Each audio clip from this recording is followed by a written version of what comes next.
why Crusader Kings III is amazing. Look, I've been waiting a couple of years for Crusader Kings III to have a substantial amount of DLC and updates so that by the time I play it, there's a lot of detail already to go along with it. Now, CK3 is amazing. It is a game that fully immerses you into the time period, and there are fantastic mods that also add to the immersion of this great game. That said, I decided to go ahead and play Fate of Iberia. And I played Fate of Iberia and I played as the ruler of Al-Andalus. And suffice to say, I had so many things going on that it took a bit of time for me to get to grips with everything. I had to make alliances, I had to make marriages. In fact, I had a court physician who was a very good courtier. That's what I would say about him. He was a fantastic courtier, but the main problem that he did was that he overtaxed my people. While I had to deal with warring Christian kingdoms and I played as a Muslim ruler of Al-Andalus, I also had to gather an army and go and destroy the enemy that was besieging my lands. And I was doing a great job of it. But what happened was that my courtier decided to overtax his subjects. So I decided at the time to assassinate him. Now, of course, when the time came, he was doing a really good job. But then I decided, nah, let's leave him be. But then what I did was that one of my guests slipped him some poisoned wine. And he died. So, that's one. Now, these are the type of stories you can create in Crusader Kings 3. You can, assassinate, imprison, scheme, ransom. There is a lot of features within this game that I feel that is completely underrated. And Crusader Kings 3 is a fun game because it's essentially putting you in control of a dynasty. Now, your king may die and you've got a new king or a new queen or a new empress, but your legacy continues within this game. You play not only as a king or a lord or whatever, you're playing an entire history. What you're literally playing is your own semi-historical fiction. You are creating your own dynasty very much in a way like the royal families of Europe within the early medieval ages used to go and trade marriages and ensure the survival of their legacy. And the survival of their dynasty. You can raise as many armies, you can do as many things as you want, but all of it basically doesn't matter at the end of the day. What matters is the legacy and the history you created. Now you can go into the characters and you can see what their traits are and how their traits inform the way of how you will make decisions and rules.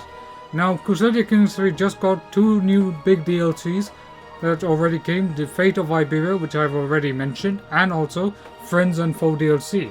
While I've been playing with both, combined with the Viet mod and the Rise mod, they have really increased the replayability because now there's more events than anything else before. There are events for different factions, there's events for different decisions that you want to make, and I think that the main strength of CK3 lies in these events and decision makings. That being said, I've still not fully managed to master CK3. CK3 is accessible to the newer player.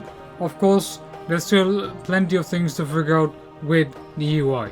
But am I saying for 1 second that do I find CK3 complicated? Yes, I do.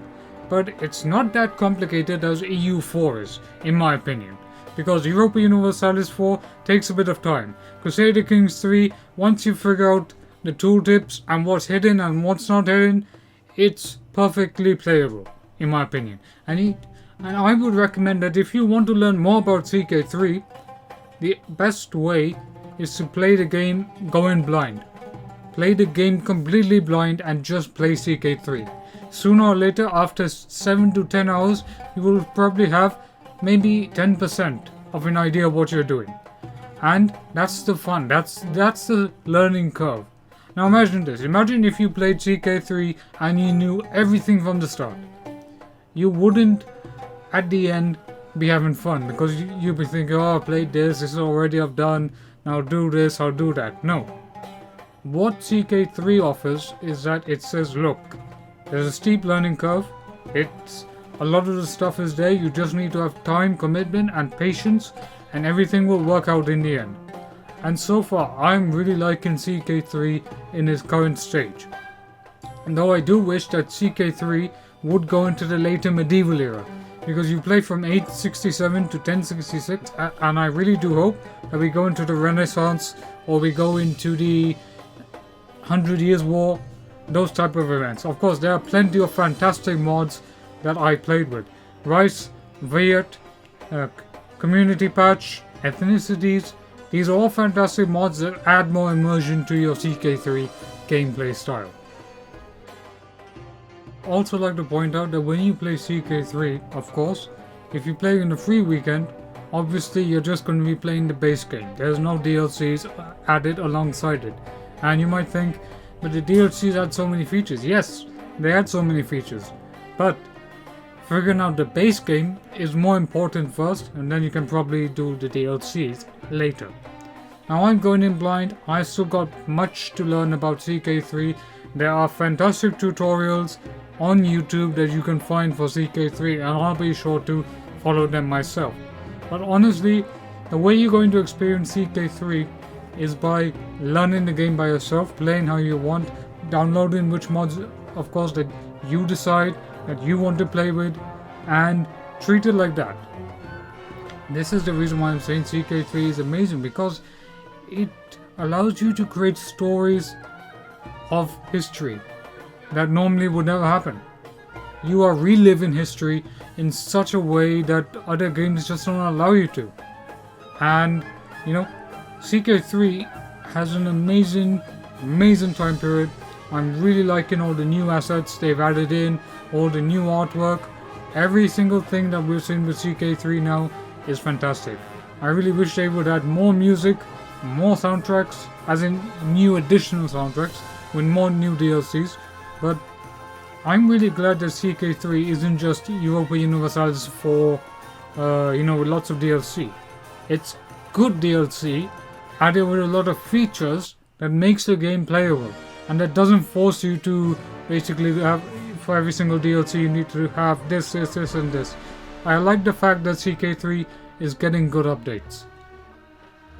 But CK3 at the end allows you to do so much more. In fact, I believe it was either the Rice mod, or maybe it was the Flavor or the Friends and Foe pack. But I played in the Abbasid Caliphate, and I got to have a choose your own adventure mod. I believe it was something like that. And then I had to basically chart the life of a scholar. And he was a scholar in Baghdad during the Abbasid Caliphate, and he got to make his own decisions, and at the end he began to learn and study the ways of the ancients, or the Greeks and the Romans, and that was quite fascinating.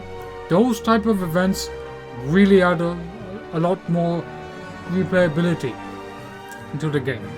And I'm saying here right now, CK3 is an amazing game.